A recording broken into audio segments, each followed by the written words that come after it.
یہ بات اس نے اس وقت کہی جب اس نے معرکہ بدر کے بعد مسلمانوں کی قوت کو بڑھتے ہوئے دیکھا۔ یہ معاملہ مضبوط ہو گیا اور اس کے ازالے کی کوئی خواہش نہیں رہی۔ پھر اس نے اپنے اسلام کا اعلان کر دیا اور اس کی پیروی میں اس کی تمام منافق پارٹی نے بظاہر اسلام کا لبادہ اوڑھ لیا تھا، مگر باطن میں وہ اسلام کے متعلق گردش کے منتظر رہے، اور ان منافقین نے حضور پاک صلی اللہ علیہ وسلم اور آپ کے صحابہ سے جنگ کرنے میں جاسوسی اور دھوکے بازی کے طریقے اختیار کیے،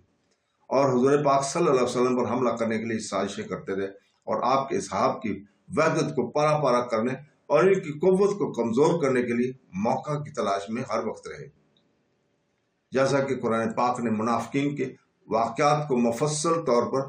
بیان کیا ہے، اور تاریخ کی بنیادی کتابوں نے بھی انہیں روایت کیا ہے۔ اس وقت بت پرستوں اور تھوڑے سے یہودیوں کا یہ گروہ مدینہ اور اس کے مضافات میں رہتا تھا۔ اس نے بظاہر اسلام قبول کر لیا تھا اور حضور پاک صلی اللہ علیہ وسلم سے علانیہ دشمنی کرنے سے رک گیا۔ دوسرا گروہ سب کا سب یہودی تھا، وہ آزادانہ طور پر اپنے دین پر قائم رہے۔ رسول پاک صلی اللہ علیہ وسلم نے انہیں دین اسلام میں داخل ہونے پر مجبور نہیں کیا، جیسا کہ اسلام کا قانون ہے کہ دین کے بارے میں کوئی جبر نہیں۔ جب رسول پاک صلی اللہ علیہ وسلم مہاجرین کے مدینہ پہنچے تو آپ نے وہاں یہودیوں کو پایا، یہودیوں کو جب پایا جنہوں نے اسے وطن بنا لیا تھا، جیسا کہ ہم پہلے بیان کر چکے، آپ نے ان کے ساتھ ایک معاہدہ کیا جس کے اہم دفعات میں یہ بھی تھا کہ فریقین میں سے ہر فریق دوسرے فریق کو تکلیف پہنچانے سے باز رہے گا، اور دونوں میں سے کوئی فریق دوسرے فریق کے دشمن کی مدد نہیں کرے گا۔ خود مسلمانوں نے یہود سے عہد شکنی کی کوئی بات نہیں کی، اور نہ ہی انہیں جزیرہ سے نکالنے کے بارے میں غور و فکر کیا، باوجود یہ کہ مسلمان معرکے کے بعد موقف پر غالب تھے، بلکہ اس کے برعکس انہوں نے ان سے توقع کی کہ وہ بے عقل بت پرستی کی جنگ میں اور عقیدہ توحید کی مدد میں ان کے معاون ہوں گے، اور مسلمانوں نے امید کی کہ یہودی حضرت پاک صلی اللہ علیہ وسلم کے بارے میں اللہ تعالیٰ کی ثابت کردہ مجدد بزرگی کی تصدیق کریں، اور قدیم کتب کے ساتھ ان کا تعلق اور مرسلین کی اجازت احادیث سے ان کی الفت اور ان پڑھ عربوں کو یہ امر تسلیم کروائے گا کہ کروانے کا سبب بن جائے کہ رسالت معاب برحق ہے اور ان پر ایمان لانا واجب ہے۔ یہ اچھے جذبات نازل ہونے والے قرآن کے مطابق ہے، اس کی تقید قرآن پاک میں ہوتی ہے، لیکن یہودیوں کے اس گروہ نے جس کا سرگیل عظیم سود خور کعب بن اشرف النبھانی تھا، اس معاہدے کی نصوص کی مخالفت کی اور حضرت صلی اللہ علیہ وسلم پر ناراضگی کا اعلان کر دیا اور آپ سے علانیہ دشمنی کی، اور بدر میں مشرکین کی شکست پر دکھ کا اظہار کیا۔ یہ یہودی مشرکین کو خصوصاً اہل مکہ کو حضور پاک صلی اللہ علیہ وسلم کے قتل کرنے اور آپ کی دعوت کا خاتمہ کرنے پر اکسانے لگے، اور ان کو ہر ممکن امداد کی پیشکش کرنے لگے، اور جو معاہدات انہوں نے خود رسول پاک صلی اللہ علیہ وسلم سے کیے ہوئے تھے ان کو توڑ کر انہیں مسلمانوں کی کمزوریوں سے آگاہ کرنے لگے۔ اس طرح مسلمانوں کو جو فتح حاصل ہوئی تھی اس نے یہود کی صوابدید کو کھو دیا، اور اسلام کے متعلق ان کا کینہ بڑھ گیا، جس سے اسلام اور اس کی دعوت کے حامل کے خلاف ان کی سرگرمیوں میں اضافہ ہو گیا، اور مسلمانوں نے ان کی متعدد سازشوں کو ظاہر کر دیا جنہیں یہود نے انہیں اور ان کے نبی کو ختم کرنے کے ارادے سے تیار کیا تھا۔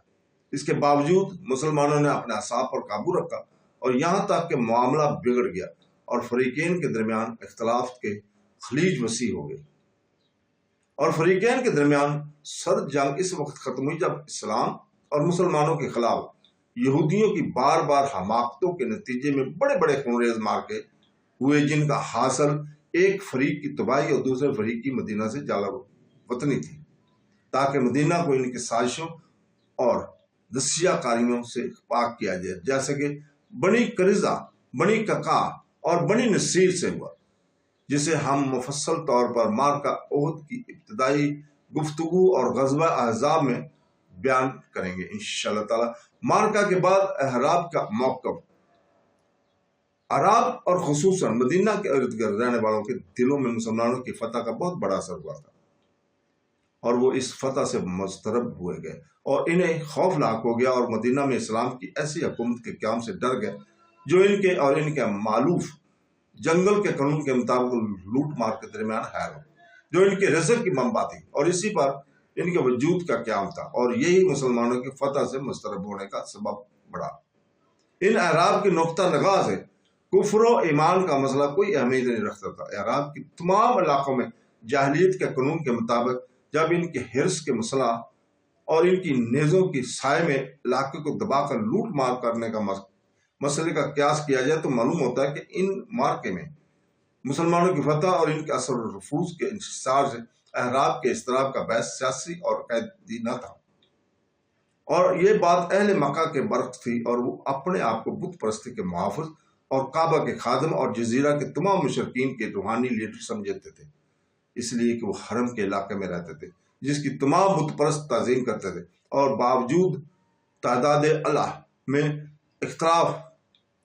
جنہیں وہ خدا کے سوا پوجتے تھے اس کا حج کرتے تھے، اور جس طرح قریش کو جزیرہ کے تمام باشندوں کی نسبت سیاسی، تہذیبی اور عسکری لحاظ سے اول درجے پر سمجھا جاتا تھا، جس کی وجہ سے ان تمام قبائل عرب کے درمیان ان تمام میدانوں میں ممتاز مقام حاصل تھا۔ یہی وجہ ہے کہ قریش کا حضور پاک صلی اللہ علیہ وسلم سے کینہ رکھنا اور اسلام سے بغض رکھنا پہلے درجے میں سیاسی اور عقائدی باعث پر قائم تھا۔ اسی وجہ سے وہ جزیرہ کے باشندوں سے بڑھ کر حضور پاک صلی اللہ علیہ وسلم اور آپ کی دعوت کے خاتمہ کے خواہش مند تھے۔ تو دوستو، اسی کے ساتھ اجازت چاہتے ہیں، کل تک کے لیے اللہ حافظ۔